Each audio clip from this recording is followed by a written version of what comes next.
Afghanistan that اپنے ہم منصب بھارت کے وزیر خارجہ ایس جے شنکر کے ہمراہ ایک پریس کانفرنس میں پچھلے ہفتے امریکی وزیر خارجہ اینٹونی بلنکن نے ان خدشات کا اظہار کیا کہ ایک ایسا افغانستان جو اپنے لوگوں کے انسانی حقوق کا احترام نہیں کرے گا اور جو خود اپنے عوام کے خلاف ظلم ڈھائے گا، ایک ایسی ریاست بن جائے گا جو سب سے الگ تھلگ ہو جائے گی۔ ایک ایسے وقت میں جب امریکی افواج کے انخلا پر خطے کے دیگر ممالک امریکہ پر نظریں لگائے ہوئے ہیں، سیکریٹری بلنکن کے لیے اس دورے میں سب سے اہم افغانستان اور چین کے موضوعات تھے۔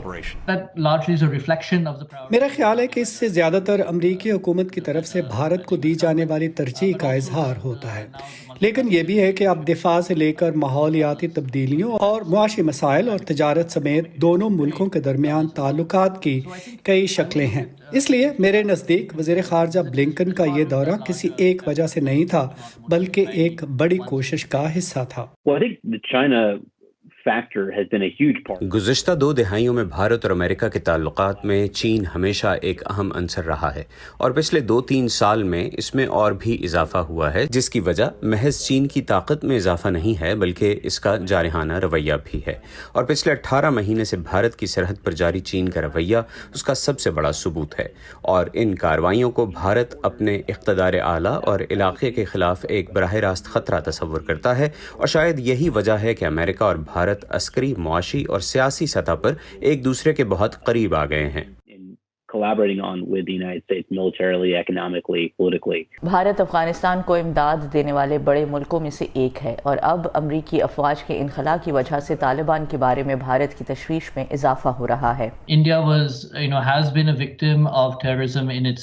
بھارت اپنے پڑوس میں افغانستان سمیت دہشت گردی کا شکار رہا ہے، اور میرے خیال میں اس کا واضح اشارہ 1999 میں انڈین ایئر لائنز کے طیارے کی ہائی جیکنگ تھی، جو بالآخر قندھار لے جایا گیا، اور اس کے مسافروں کی سلامتی اور رہائی کے بدلے بھارت میں قید افراد کی رہائی کا مطالبہ کیا گیا۔ تو یہ ایک بہت واضح اشارہ ہے کہ بھارت کے پڑوس میں واقع ایک ملک دہشت گرد سرگرمیوں کو جاری رکھنے کے لیے کچھ حالات فراہم کرتا ہے جس کے نتائج بھارت کو متاثر کر سکتے ہیں۔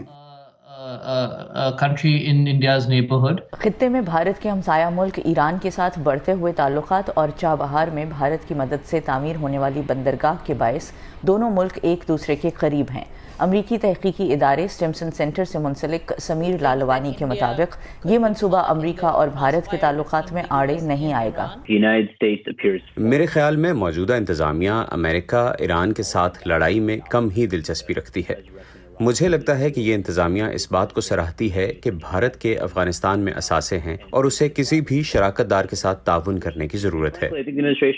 بھارت نے افغانستان میں گزشتہ 2 اشروں میں ہونے والی کامیابیوں کو برقرار رکھنے کی اہمیت پر زور دیا ہے۔ تجزیہ کار کہتے ہیں کہ بھارت کو خدشہ ہے کہ پھر سے مضبوط ہونے والے طالبان افغانستان کو دہشت گردوں کی پناہ گاہ بنا سکتے ہیں، جنہیں عسکریت پسند گروہ بھارت کے زیر انتظام کشمیر میں بدامنی پھیلانے کے لیے استعمال کر سکتے ہیں۔ نخبت مالک، وائس آف امریکہ۔